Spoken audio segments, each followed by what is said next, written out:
Hola amigos de Diario Expreso, bienvenidos a una nueva entrevista. En esta ocasión nos encontramos con el ex vicepresidente de la República, Otto Sonnenholzner. Otto, gracias por atendernos. Gracias, Richard, a tus órdenes. Otto, una de las principales preguntas que hay que hacerle, sobre todo a usted que fue candidato a la presidencia en 2023, es: el presidente Noboa va a cumplir 8 meses en el gobierno. ¿Siente, percibe que en efecto hay un nuevo Ecuador en el país? Yo creo que es una aspiración legítima de todos que las cosas cambien para bien, pero evidentemente el desafío es inmenso y para cualquier gobernante es complicado lograr los resultados que se esperan, ¿no? Lamentablemente el problema de inseguridad continúa, el problema económico también, una economía que está bastante lenta para lo que necesitamos en este momento. Y frente a esos problemas, el presidente busca una reelección. No creo que sea tan sencillo como parece. Pero en estos 8 meses, en realidad, como dice el gobierno, se ha dejado atrás la vieja política que la han catalogado. Yo veo lamentablemente que hay prácticas que se perpetúan en el Ecuador, ¿no? Y a veces no es un tema generacional ni de edad, sino de formas, de principios. Las malas prácticas sí, desgraciadamente continúan en muchos casos. El caso con México, el conflicto también que tuvimos con Rusia y Estados Unidos por el tema de las armas, el conflicto con la Asamblea Nacional y ahora una pugna con el alcalde de Guayaquil, Aquiles Álvarez. ¿Qué dice esto del gobierno que se ha abierto frentes en estos últimos meses? Que me parece que, y mire, que yo teniendo mis serias diferencias de distancias con el socialismo del siglo XXI, creo que el gobierno apostó inicialmente una estrategia de evitar las broncas. Le sirvió de mucho para aprobar un montón de proyectos legislativos al inicio. Y luego, muy pronto, ha tomado una estrategia parecida a la del gobierno del presidente Lasso, de tener broncas con todo el mundo. Yo decía entre broma y en serio que el gobierno anterior era el del encuentro, pero el del encuentro de la UFC, o sea, era peleas con todo el mundo. Y por experiencia propia te digo, los problemas que enfrentas desde el gobierno son tantos que sumarte además frentes de conflicto político, a veces de forma innecesaria, lo único que hace es desgastar a tu equipo, a ti mismo como líder, y consumir energía que necesitas para resolver problemas que para eso estás. Entonces veo que, insisto, han abierto demasiados frentes. Un gobierno que de por sí tiene un montón de desafíos sociales, económicos, de seguridad, y me preocupa que esa cantidad de frentes abiertos sigan desmejorando la capacidad de respuesta del gobierno. Uno de esos frentes es el abierto con la vicepresidenta Verónica Abad. Imagínense. Usted fue vicepresidente. Sí. ¿Qué opina del rol relegado que le han dejado a la vicepresidenta en una embajada lejana y prácticamente sin poder regresar? Mire, un vicepresidente es lo que el presidente le permita hacer, ¿ya? Así lo establece la ley y la Constitución. Y el único rol que tienes es reemplazar al presidente en caso de ausencia temporal, una elección, una reelección, o en caso de ausencia definitiva. Dios no quiera, con la excepción de los golpes de Estado y la muerte de Jaime Roldós, no hemos tenido esa situación. Entonces, si es que no tienes una buena relación con tu presidente, que evidentemente es el caso, y te mandan a una función inventada, además casi ofensiva para el pueblo de Israel, porque ¿cómo envías a Israel en medio de un conflicto tan complejo a alguien en quien tú mismo dices no confiar? Y acusas inclusive de corrupción. Podría generar un incidente diplomático, ¿verdad? Que fuese acaso que Israel es depósito de indeseable, ¿verdad? Entonces es hasta ofensivo. Y me apena que no logren, tanto el presidente como el vicepresidente, tender puentes entre ellos y lograr un consenso, un camino. Eso parece que no se va a dar, pues no lo lograron desde la campaña. En lo personal, yo el momento que sentí que no podía aportar al proyecto del presidente, agradecí y salí como tenía que salir. Y creo que eso hubiese sido mi opción. Digamos, ¿para qué estar de florero? Prefiero agradecer y volver. ¿Cree que debería considerar renunciar la vicepresidenta Abad si se mantienen estas condiciones? Ella está en el derecho a estar en la posición que la ley le permite y la Constitución. Estoy hablando de mi accionar, porque yo fui a servir, yo fui a ayudar, yo fui a aportar. El rato que eso ya no es posible, prefiero regresar a mi trabajo y seguir con mi vida. Pero si no eres parte del gobierno, porque evidentemente no lo es, ya debieron hace rato haber encontrado una solución. Ahora la gran dificultad la tiene el presidente en cuanto a su aspiración de reelección. Yo no veo personalmente alternativa legal, hago énfasis en legal, para que el presidente pueda prescindir de nombrarla a ella como sucesora, ¿no? El gobierno ha señalado directamente que cederle la presidencia temporalmente, si es que el presidente va a candidatizarse, sería riesgoso. ¿Qué opina mira, de ese calificativo? ¿Qué opino? Mire, hoy se están armando nuevamente binomios. Vamos a elecciones en el mes de enero o febrero, si no me equivoco. Tómense el tiempito de escoger bien, pues, ¿no? Que esto no es un juego. A veces se lanzan sin saber o querer ganar y terminan ganando, y no podemos nosotros pagar las consecuencias de una elección poco elaborada. Cuando yo tuve que armar mi binomio, busqué a alguien primero en quien yo confiaba y segundo, con experiencia y capacidad de poder reemplazar al presidente en cualquier momento, en cualquier circunstancia. Pues eso es un vicepresidente. Alguien en quien tú confías y está en capacidad de reemplazarte y representar a tu país en el más alto nivel. Entonces armen bien. Ya veo como 14, 15 binomios. Los armarán bien, ¿no? No nos volverán a hacer pasar malos ratos entre esas instituciones. Por otra parte, otro frente abierto por el presidente Noboa es la Asamblea Nacional, que, como bien anotó al principio, con ese llamado a la unidad, aprobaron 5 proyectos económicos urgentes propuestos por el Ejecutivo. Pero ahora los califica de antigobiernistas. ¿Qué hay detrás de este cruce de dimes y diretes entre la Asamblea y el Ejecutivo? No sé pues qué pasó con la teoría del pro y del no anti. No sé dónde quedó, pero mire, yo creo que tanto la Asamblea como el Ejecutivo tienen que enfocarse en los gravísimos problemas que enfrentamos los ecuatorianos todos los días y tratar de dar solución. Gastar energía, tiempo en estas peleas, a mí me aburre. Siento que es totalmente estéril, no nos trae nada. Midiendo fuerzas, ahí a ver quién es más bravo, quién es más macho. ¿De qué nos sirve? Lo que nos sirve es que se pongan a trabajar y ojalá eso es lo que hagan.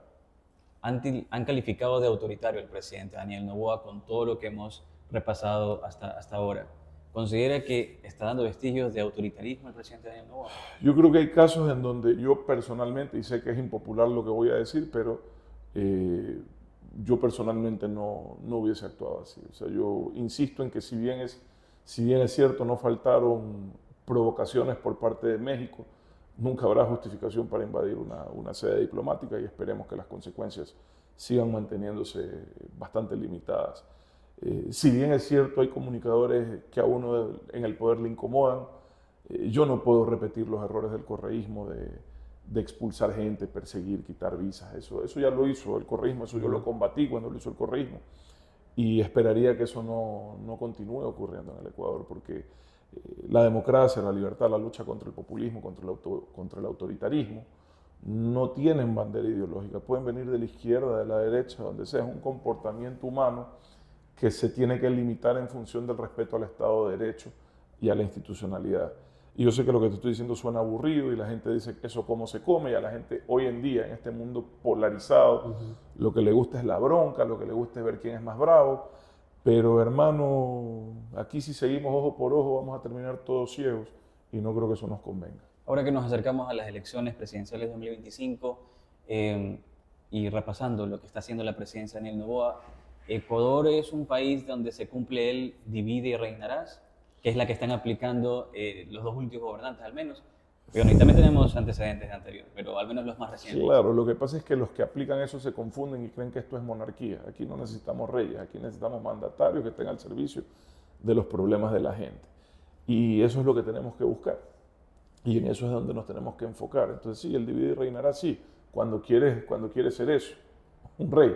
Aquí no queremos ni necesitamos reyes, necesitamos mandatarios que respeten la ley y la institucionalidad del país, que impulsen democráticamente los cambios que el país tanto le urge. ¿Qué se juega el país en estas elecciones de 2025? Igual que en el 2023, porque por desgracia las cosas no han cambiado mucho, lo que está en juego es muy grande. La situación institucional es caótica, la penetración del narcotráfico en todas las capas de la sociedad es casi total, en la política, en el sistema judicial, en la fuerza pública. Los desafíos económicos siguen siendo grandes, a pesar de que el gobierno ha tomado un par de decisiones que, si bien es cierto son impopulares, eran casi ineludibles.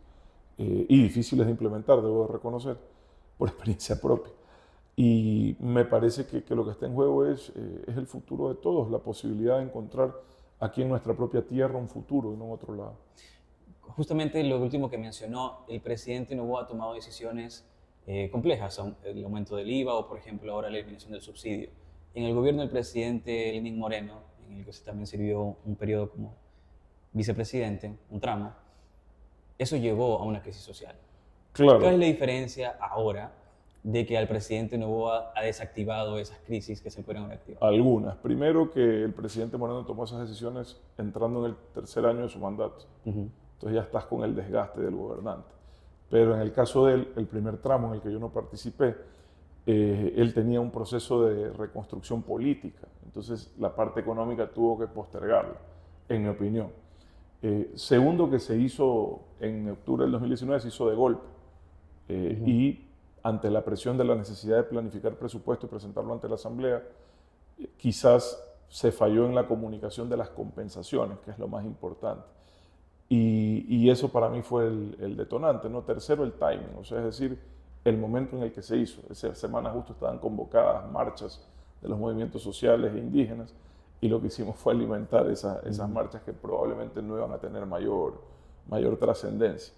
Pero, pero después, a partir de febrero o marzo, se pudo implementar el sistema de bandas y se eliminaron casi 2.000 millones de dólares de subsidios, que es bastante más de lo que ahora están apuntando. Nunca se pensó en el IVA, porque el IVA es mucho más inflacionario y contractivo para la economía. Y la verdad yo no soy muy amigo de ese incremento. Pero en subsidios, en mi opinión, hay una oportunidad de destinar recursos que hoy, al igual que en 50 años, van a los quintiles más ricos, al contrabando, al narcotráfico, destinarlos realmente para desarrollo. Es decir, si yo fuese un líder de los movimientos sociales, vería ahí una oportunidad de decir, vas a tocar subsidios, está bien, pero que nos regresen a nosotros, los ciudadanos, más indefensos, en verdaderos proyectos de desarrollo. Riego, tecnificación del campo, infraestructura vial, transporte público gratuito para estudiantes del sistema público de educación, tantas cosas que se pueden hacer que tendrían mucho mejor y mayor impacto positivo en la sociedad. Yo siempre digo, toma los 50 años de subsidio a los combustibles, suma ese dinero, ponle el costo financiero, los intereses y todo. Son más o menos el total de la deuda pública del Ecuador, 80.000 millones de dólares. El Ecuador es un país que se endeuda para cubrir esa política social. Fuese nuestro país un mejor país si esos 80.000 millones los hubiésemos invertido en riego, educación, tecnificación del campo, infraestructura vial, mejoramiento de la infraestructura energética, transporte público gratuito para estudiantes. Yo creo que sí. El tema es que no puedes solo tomar la medida y no dar una compensación clara. Esa es mi opinión. ¿Qué virtudes y defectos ve en lo que hasta ahora ha sido el gobierno del presidente Daniel Noboa? Oye, algo que a mí me ha parecido increíble es que lograron que la percepción de seguridad a punta de comunicación sea mejor que la realidad, porque hace unos meses había una percepción de que había mejorado la situación de seguridad cuando realmente está bastante parecida, en algunos casos inclusive peor. Entonces ha bajado un poco las muertes violentas, pero han incrementado los secuestros y la extorsión. Pero la comunicación es tan buena, esta comunicación digital con la que ganaron la campaña, que bueno, ahí tienen una herramienta muy potente para sacar adelante cosas importantes. Ojalá la sepan aprovechar. Defectos, en mi opinión, creo que me dio la impresión que los tomó por sorpresa la elección y se han demorado quizás hasta el día de hoy en armar equipo. Tú tienes ministros a cargo de 2, 3 carteras. Bueno, ya en el caso del de energía por lo menos no. Pero mira tú, y hay unos casos que para mí son completamente incompatibles y dan un mensaje negativo. Tú no puedes estar a cargo del CIES y del Ministerio de Gobierno. Es un mensaje de que eres la Gestapo. ¿Cuál es el mensaje que quieres dar? Me parece que hay incompatibilidades y demuestran de nuevo una falta de capacidad de completar equipo. Yo sé que es difícil llevar gente al sector público porque nadie quiere meterse en ese lío. Muy poca gente está dispuesta. Pero si te metes tienes que tener listo el proyecto y el equipo. ¿Qué viene para Otto Sonnenholzner en su vida, tal vez retomar la vida política? Bueno, yo participé en las elecciones anteriores, agradecido con la gente que nos dio su confianza. Fue una elección atípica, extraña, compleja, dolorosa, porque además algunos asesinatos. La gente habla solo del candidato Villavicencio porque fue el más visible, sin duda.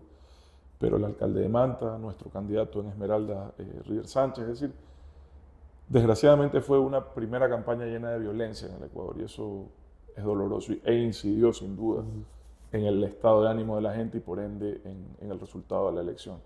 Pero yo volví desde entonces a mi trabajo, aquí estamos además en mi oficina, yo tengo casi 20 años creyendo en el Ecuador, apostando a que nuestro país salga adelante, invirtiendo, generando empleo y bueno, en eso estoy. Y respecto a la vida pública, compartiendo mi opinión con quienes tienen la gentileza de venir a buscarla y tratando de guiar sin interés personal, desde la experiencia y el conocimiento, poder mostrar un camino viable para el país. Electoral ya no, por ahora al menos. Al momento no está en mis planes. Perfecto, gracias, Otto, por atendernos. Muy amable.